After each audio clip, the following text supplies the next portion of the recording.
നമസ്കാരം. റാഫ്റ്റോ ക്രിക്കറ്റിലേക്ക് എവർക്കും സ്വാഗതം. ICC T20 world കപ്പിൻ്റെ അടുത്ത ഘട്ടം സൂപ്പർ 8 ഇന്ന് ആരംഭിക്കുകയാണല്ലോ. ഇന്നത്തെ മത്സരത്തിൽ ന്യൂസിലാൻഡും പാകിസ്ഥാനും തമ്മിൽ ഏറ്റുമുട്ടുകയാണ്. മത്സരം രാത്രി ഇന്ത്യൻ സമയം 7 മണിക്ക് പ്രേമദാസ സ്റ്റേഡിയത്തിലാണ്, കൊളംബോയിലെ പ്രേമദാസ സ്റ്റേഡിയത്തിലാണ് നടക്കുന്നത്. മികച്ചൊരു പോരാട്ടം കാണാൻ കഴിയുമെന്ന പ്രതീക്ഷയിൽ തന്നെയാണ് ആരാധകരുള്ളത്. അപ്പോൾ ഈ ഒരു മത്സരത്തിലേക്ക് വരുമ്പോൾ കഴിഞ്ഞ കുറച്ച് നാളുകളായിട്ട് ഏറ്റവും അധികം തവണ ഇൻ്റർനാഷണൽ ക്രിക്കറ്റിൽ പരസ്പരം ഏറ്റുമുട്ടിയ രണ്ട് ടീമുകളാണ് പാകിസ്ഥാനും ന്യൂസിലാൻഡും. 2022 മുതൽ ഇങ്ങോട്ടുള്ള ഒരു കാലഘട്ടം നമ്മളെടുത്താൽ 24 T20 മത്സരങ്ങൾ അവർ പരസ്പരം ഏറ്റുമുട്ടിയിട്ടുണ്ട്. അക്രോസ് ദി ഫോർമാറ്റ് നോക്കിയ 41 മത്സരങ്ങളിൽ അവർ പരസ്പരം ഈ കാലഘട്ടത്തിൽ ഏറ്റുമുട്ടിയിട്ടുണ്ട്. എന്ന് പറഞ്ഞാൽ അത്രയധികം മത്സരങ്ങൾ പരസ്പരം ഏറ്റുമുട്ടി നന്നായിട്ടറിയാവുന്ന രണ്ട് ടീമുകൾ തമ്മിലാണ് ഇന്നത്തെ സൂപ്പർ 8 പോരാട്ടം. പക്ഷേ ഈ കളികളുടെയൊക്കെ എണ്ണം പറയുമ്പോൾ സിഡ്നിയിൽ 2022 T20 വേൾഡ് കപ്പിൻ്റെ സെമി ഫൈനലിൽ ഏറ്റുമുട്ടിയ മത്സരം ഒഴിച്ചാൽ ഏറ്റവും ഇമ്പോർട്ടൻ്റ് ആയിട്ടുള്ള മത്സരമാണ് ഇന്ന് വരുന്നത്.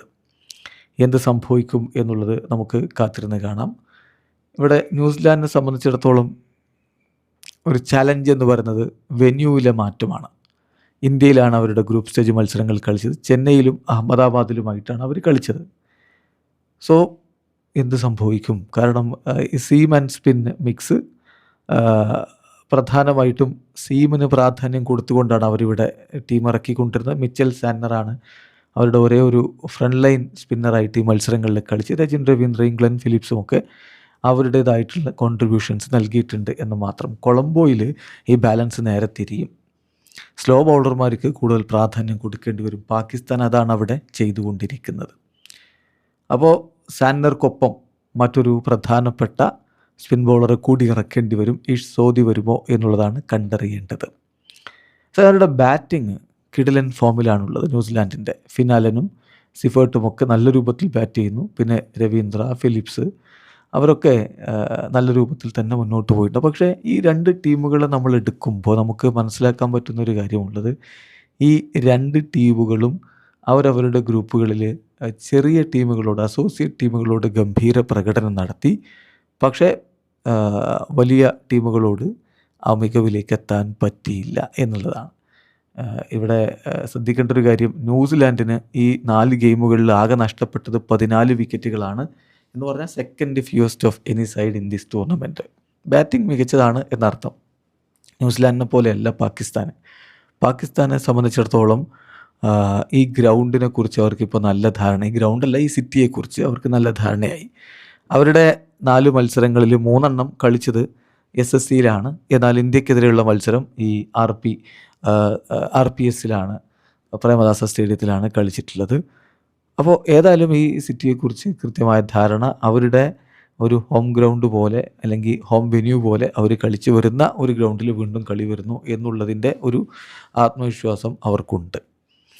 ഇനി രണ്ട് ടീമിൻ്റെയും ടീം ന്യൂസ് ഒന്ന് നോക്കുകയാണെങ്കിൽ ശ്രദ്ധിക്കേണ്ട കാര്യം, പാകിസ്ഥാന് അബ്രാർ അഹമ്മദിനെ തിരികെ കൊണ്ടുവരാനുള്ള സാധ്യതയുണ്ട്. എന്നാൽ പോലും വലിയൊരു മാറ്റം അവർ സ്ക്വാഡിൽ വരുത്തുമെന്ന് നമ്മൾ കരുതേണ്ടതില്ല.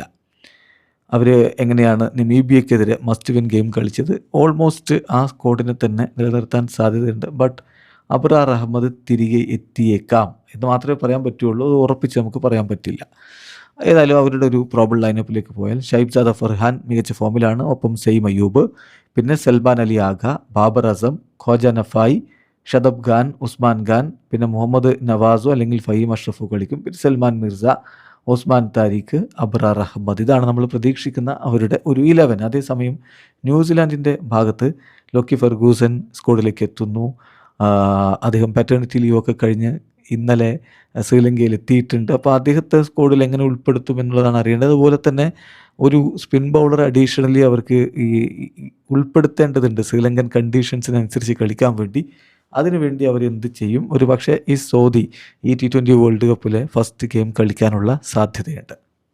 അങ്ങനെ വരുമ്പോൾ ന്യൂസിലാൻഡ് ഒരു പ്രോബിൾ 11 നമ്മൾ പ്രതീക്ഷിക്കുന്നത് team Seifert, Finn Allen, Rachin Ravindra, Glenn Phillips, Mark Chapman, Daryl Mitchell, Mitchell Santner, Jimmy Neesham, Matt Henry, Ish Sodhi, Jacob ഡാഫി ഏതായാലും പിച്ച് കണ്ടീഷൻസ് നമുക്കറിയാമല്ലോ. സാധാരണ പ്രേമദാസ സ്റ്റേഡിയത്തിൽ നമ്മൾ എന്താണ് പ്രതീക്ഷിക്കുന്നത് എന്ന്. കൂടുതൽ സ്പിൻ ബൗളിങ്ങിന് പ്രാധാന്യം ലഭിക്കുന്ന തരത്തിലാണ് കാര്യങ്ങൾ ഉണ്ടാവുക.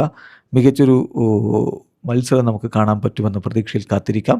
വേൾഡ് കപ്പ് അടുത്ത ഘട്ടത്തിലേക്ക് എത്തിക്കഴിഞ്ഞു. വീഡിയോ അവസാനിക്കുന്നു. ക്രിക്കറ്റ് ലോകത്തെ കൂടുതൽ വിശേഷങ്ങളുമായി റാഫ് ടോക്സ് വീണ്ടും എത്താം.